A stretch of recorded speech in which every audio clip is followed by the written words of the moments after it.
There'll be food and drink and ghosts, and perhaps even a few murders. You're all invited. What's going on, you guys? I am Mike Macabre. Welcome to the channel. Appreciate everybody watching. If you're new here and or you haven't subscribed yet, please consider hitting the like button for me and the subscribe button. I would appreciate it more than you ever know. Now, seriously though, I'm going to do a free raffle once I get to a certain amount of subscribers. I am an artist. I make Boogeyman related stuff all the time. I make monsters. So if you want a chance to win something Boogeyman related completely for free, consider hitting in that button. All you got to do is be a subscriber. I will pay for shipping and everything. You don't have to pay a penny. So if you love the Boogeyman and you want a chance to win something Boogeyman related completely for free, consider hitting that subscribe button. I appreciate the support. So today I want to talk about this movie, Sympathy for the Devil. I did a quick review on it last night. I love this movie. I wanted to do a full in-depth review on it, man. I personally gave this movie a 10 out of 10. I absolutely adored this movie. So, you know, most Nicolas Cage's movies are good. You know, I expected to like this movie well enough. I didn't expect this movie to completely blow me away, and it did. So one thing I always say ad nauseum every day, on a daily basis, I say, you know, to my wife and everything, the reason why I love horror movies so much, I always say, you gotta have sympathy for the monster. You know, I have sympathy for the monster. And this movie's titled Sympathy for the Devil. And it plays on that subject so well. Better than any movie ever has, you know.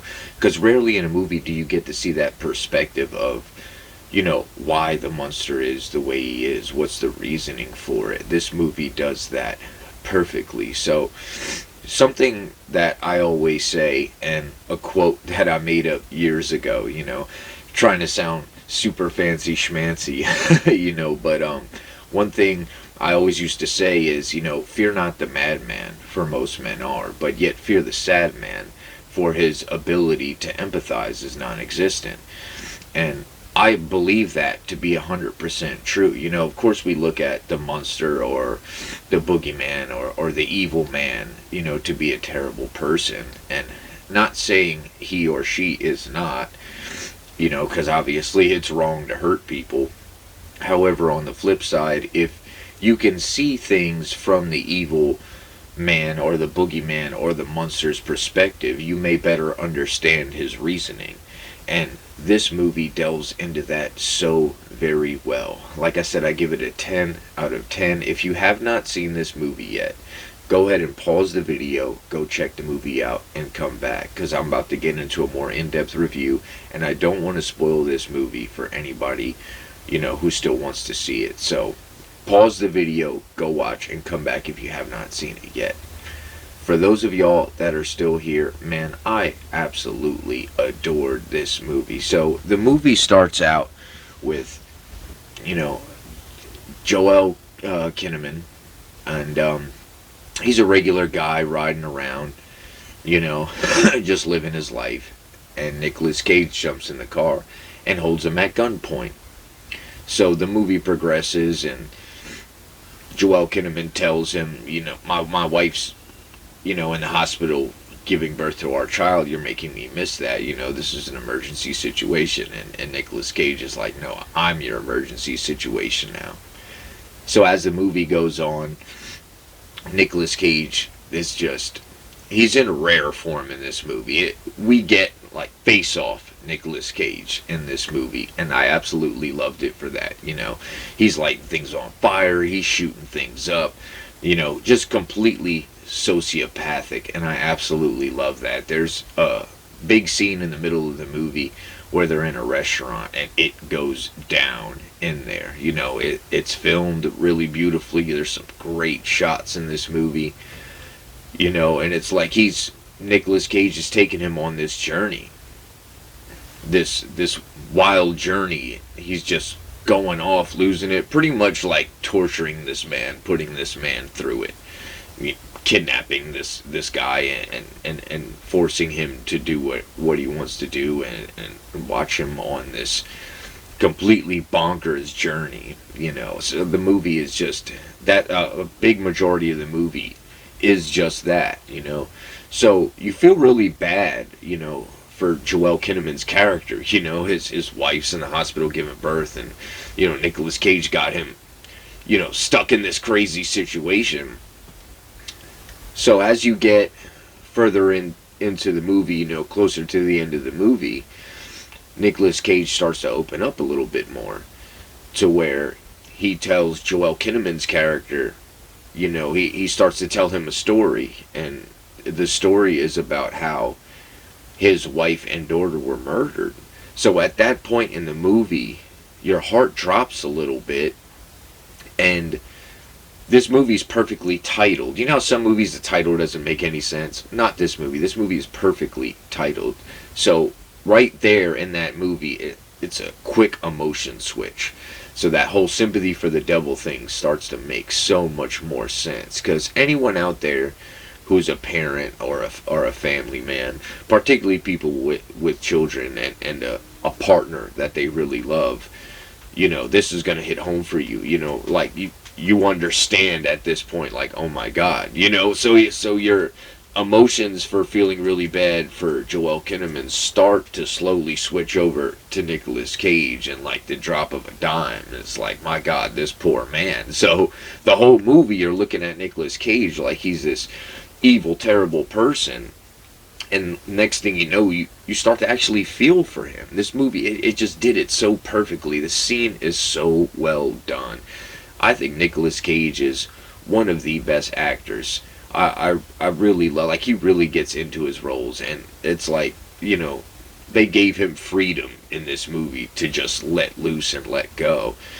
So as he's explaining the story, you know, in the car, you know, that was the one twist, and then a bigger twist comes to where you realize that Joel Kinnaman's character is actually the man who killed his wife and daughter. So then the emotions really switch. So then you go from, you know, feeling bad for Nicolas Cage, you know, you go from feeling bad for Joel Kinnaman's character to feeling bad for Nicolas Cage, and then when he drops, you know, that information that Joel Kinnaman's character is one who killed his wife and daughter, it fully flips the movie on to its head, and now you fully understand the entire movie. Now, especially, like I said, people, if you're a parent and you love your kids and you love your family, you become understanding, like, oh, okay, like, you know, who wouldn't act like that in that situation, you know? It's an absolutely terrible concept to think of. Nobody who has a family and loves their children wants to even think about anything that terrible happening to them. So you understand everything that Nicolas Cage was doing, and everything, you know, the reason why he put Joel Kinnaman's character through all of this. So that, you know, they keep driving and the car ends up wrecking, you know, right there at the end of the movie in the last few minutes, and the car is like flipped upside down. Nicolas Cage's character is like hanging halfway out, blood all over him.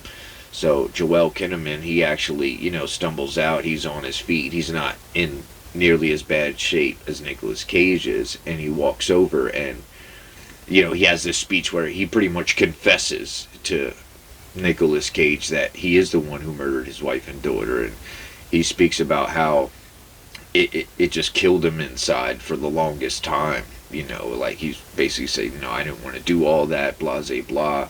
He said how this isn't his wife and his first child, you know, that they tried already and they lost their first baby, and how that was karma for what he did. This movie just plays so well on the emotions, and it just works so well. Even the cinematography is so beautiful, especially some of those shots in the restaurant. There's a shot in the restaurant where Nicolas Cage is dancing to an old school song, and it's just, he's so sociopathic in this movie, and it's so incredible. And, you know, like I said, when you get that information, everything comes full circle, and you completely understand Nicolas Cage's character and why he's acting the way he's acting. So as the scene goes, Joel Kinnaman's character explains all that to him and everything. Then he, you know, he puts his foot on his neck, and he kills Nicolas Cage. And you you feel even more for Nicolas Cage at that point. Like, my God, this everything he just went through, this whole journey, you know, basically to torture this man because, you know, look, he deserved it. He killed his wife and daughter, you know. For him to not even win at the end is terrible, you know. Then the police pull up, Joel Kinnaman's character throws his hands up, and it rolls to black. Man, this what makes a movie a good movie is there's a few different ingredients, you know. Great directing, great acting, beautiful cinematography, and a big thing is story. And does the movie have an ultimate message? And was that message told well? And in this movie, that is very much so true. Like, you understand the message. You know, the movie comes full circle within that last 15 minutes of the movie. And I was extremely impressed. I did not, I figured I would like it. Like I said, like most Nicolas Cage's movies are great. Nicolas Cage himself is great. He doesn't even like to call himself an actor. He calls himself a thespian, which I think is so cool.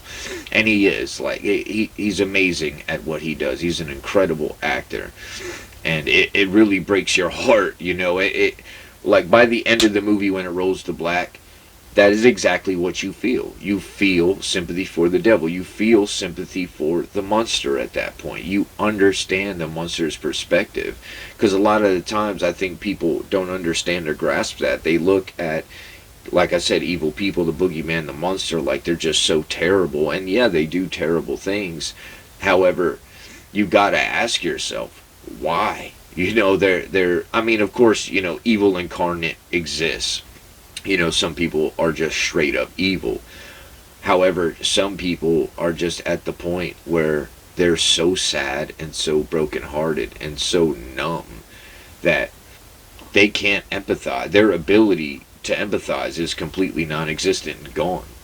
Therefore, it doesn't hurt their feelings to hurt other people. They're already so hurt. There's nothing that can be done or said to alter the way they feel. They're already fully gone, you know?